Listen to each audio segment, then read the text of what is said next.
నమస్తే, నా పేరు Shivaji. Welcome to our channel. Pawan Kalyan గారు అసలు ఏం మాట్లాడారు, ఆయన మాటల్ని ఏ విధంగా వక్రీకరించారు? ఫస్ట్ వక్రీకరించింది వైఎస్ఆర్సీపీ వల్లే.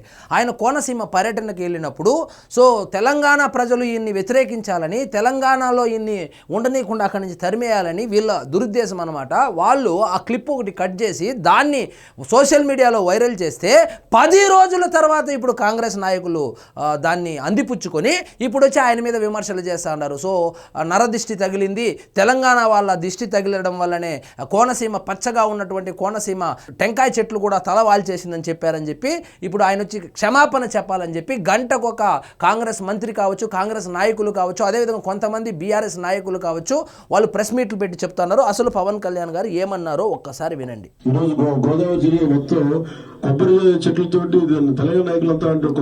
తెలంగాణ నాయకులంతా అంటారు.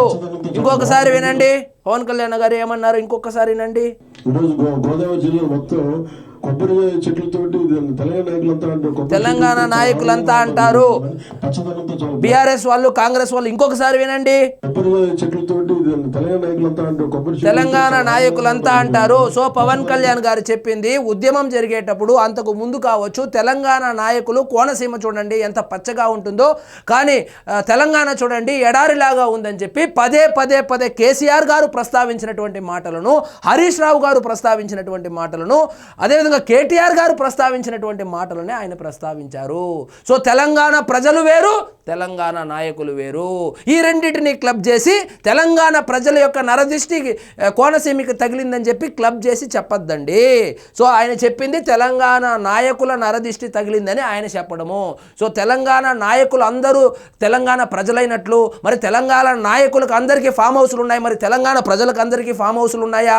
తెలంగాణ నాయకులకు అందరికీ కోట్ల రూపాయలు బ్యాంకుల్లో అకౌంట్లలో డబ్బులు ఉన్నాయి, మరి తెలంగాణ ప్రజలకు అందరికీ ఉందా? లేదు కదా. తెలంగాణ నాయకులు వేరు, తెలంగాణ ప్రజలు వేరు. ఇది తెలుసుకోకుండా ఆయన ఏదో చెప్పాడని చెప్పి ఆయన సినిమాలు ఆపేస్తాము, ఆయన రాష్ట్రం నుంచి తరిమేస్తాము, ఆయన వచ్చి క్షమాపణలు చెప్పాలి అని చెప్పి కాంగ్రెస్ నాయకులు, ముఖ్యంగా కాంగ్రెస్ నాయకులు కావచ్చు, అదేవిధంగా బీఆర్ఎస్ పార్టీకి సంబంధించినటువంటి జగదీష్ రెడ్డి కావచ్చు, ఇంకొంతమంది నాయకులు ఎవరైతే ఉన్నారో వాళ్ళైతే వచ్చి ప్రతిరోజు ప్రెస్ మీట్ పెట్టి, అది కూడా 10 రోజుల తర్వాత వచ్చి ఇప్పుడు వచ్చి మాట్లాడుతూ ఉన్నారు.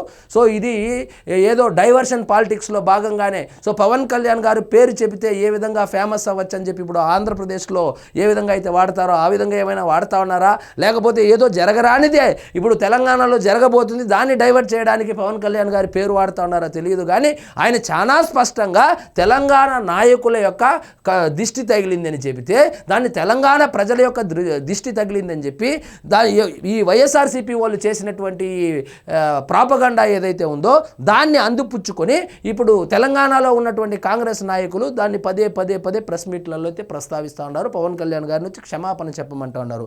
పవన్ కళ్యాణ్ గారు అనింది వచ్చి నాయకుల్ని, తెలంగాణ ప్రజలను కాదు. దానికి సంబంధించి నిన్న జనసేన వాళ్ళు ఒక పేపర్ స్టేట్మెంట్ కూడా ఇచ్చారు. అదేంటంటే పవన్ మాటలను వక్రీకరించొద్దు, దిష్టి వ్యాఖ్యలపై జనసేన ప్రకటన. రాజోలు పర్యటన సందర్భంగా కోనసీమ పచ్చదనంపై ఏపీ ఉప ముఖ్యమంత్రి పవన్ కళ్యాణ్ చేసిన వ్యాఖ్యలను వక్రీకరించొద్దని జనసేన పార్టీ కోరింది. పవన్ మాటలపై తెలంగాణలో కొన్నాళ్లుగా దుమారం రేపుతున్న నేపథ్యంలో మంగళవారం ఒక ప్రకటన విడుదల చేసింది. పవన్ కళ్యాణ్ రాజోలు పర్యటన సందర్భంగా రైతులతో ముచ్చటిస్తూ చెప్పిన మాటలను వక్రీకరిస్తున్నారు. ఇరు రాష్ట్రాల మధ్య సహృదయ భావ వాతావరణం నెలకొన్న క్రమంలో ఆయన మాటలను వక్రీకరించవద్దని ఆ ప్రకటనలో కోరింది. ఇటీవల పవన్ కళ్యాణ్ కోనసీమ జిల్లా రాజోలు నియోజకవర్గంలో పర్యటించారు. అక్కడ ఉప్పునీటి కారణంగా అధిక లవణ సాంద్రతతో ఎండిపోతున్న కొబ్బరి చెట్లను పరిశీలించారు. అక్కడే రైతులతో మాట్లాడుతూ గోదావరి జిల్లాలను అన్నపూర్ణగా పిలుస్తారు, రాష్ట్రం విడిపోవడానికి గోదావరి పచ్చదనం కూడా కారణమేమో, కారణము అని చెప్పడానికి, కారణమేమో అని చెప్పడానికి చాలా తేడా ఉంది. ఆ శాపం తగిలినట్టుంది. కోనసీమ పచ్చని కొబ్బరి చెట్లతో చాలా అందంగా ఉంటుందని తెలంగాణ నాయకులు కూడా అంటుంటారు. ఆ శాపం ఏమైనా తగిలిందేమని ఆయనంటే ఆయన మాటలను వక్రీకరించి దాన్ని ట్విస్ట్ చేసి దాన్ని వాట్సాప్ గ్రూపుల్లో తిప్పి, ముఖ్యంగా వైఎస్ఆర్సీపీ వాళ్ళు ఆ రోజు వైఎస్ఆర్సీపీ కార్యకర్త ఒక అతను పవన్ కళ్యాణ్ గారి పర్యటనలో రెక్కి నిర్వహించాడని చెప్పి వార్తలు వచ్చినటువంటి నేపథ్యంలో దాన్ని డైవర్ట్ చేయడానికి, అదేవిధంగా జగన్మోహన్ రెడ్డి గారు గాలి తిరుగుళ్ళ కోసం 222 కోట్ల రూపాయలు ప్రజాధనాన్ని దుర్వినియోగం చేశాడు అని చెప్పి వచ్చినటువంటి వార్తలను డైవర్ట్ చేయడానికి, నిన్నటికి నిన్న వైఎస్ఆర్సీపీ నాయకుడు ఎవరో అశ్లీల వీడియో ఒకటి రిలీజ్ అయితే దాన్ని డైవర్ట్ చేయడానికి వాళ్ళు దాన్ని తెలంగాణ కాంగ్రెస్ నాయకులకు ట్యాగ్ చేసి రెచ్చగొట్టే విధంగా మాట్లాడిపించేలాగా చేయడం జరిగింది. సో మొత్తానికి ఇప్పుడు మీరు పవన్ కళ్యాణ్ గారిని విమర్శించినా ద్వేషించినా ఇప్పటికిప్పుడు కాంగ్రెస్ పార్టీకి వచ్చేటువంటి నష్టము లేదు, కష్టము లేదు, ఆయనకు వచ్చేటువంటి నష్టము లేదు, కష్టము లేదు. సో ఆయన మాట్లాడినటువంటి వీడియోని ఒకసారి చూడండి. ఆయన చెప్పింది తెలంగాణ నాయకుల గురించి,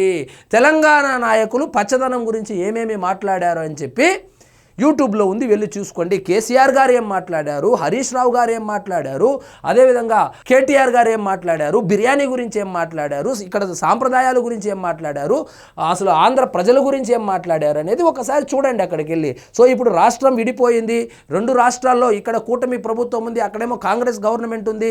సో ఇరు రాష్ట్రాలు కూడా ఎవరికి తోచినట్లు వాళ్ళు అభివృద్ధి చేసుకొని నడుస్తా అంటే ఇప్పుడు వచ్చి 2 రాష్ట్రాల ప్రజల మధ్య గొడవలు సృష్టించడం అధికారంలో ఉన్నటువంటి పార్టీకి శ్రేయస్కరం కాదు.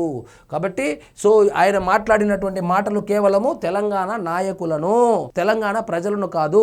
తెలంగాణ నాయకులు వేరు, తెలంగాణ ప్రజలు వేరు, ఇది గుర్తుపెట్టుకోండి. దానికి సంబంధించే ఒక ప్రెస్ రిలీజ్ కూడా చేశారు. కోమటిరెడ్డి గారు అయితే ఆయన సినిమానే రిలీజ్ చేయను, నేను సినిమాటోగ్రఫీ మినిస్టర్గా నేను ఆయన సినిమానే రిలీజ్ చేయను, ఇవన్నీ ఆల్రెడీ ఆయన చూసేశాడు. ఆంధ్రప్రదేశ్లో జరిగింది. 5 రూపాయలకు టికెట్ అమ్మారు.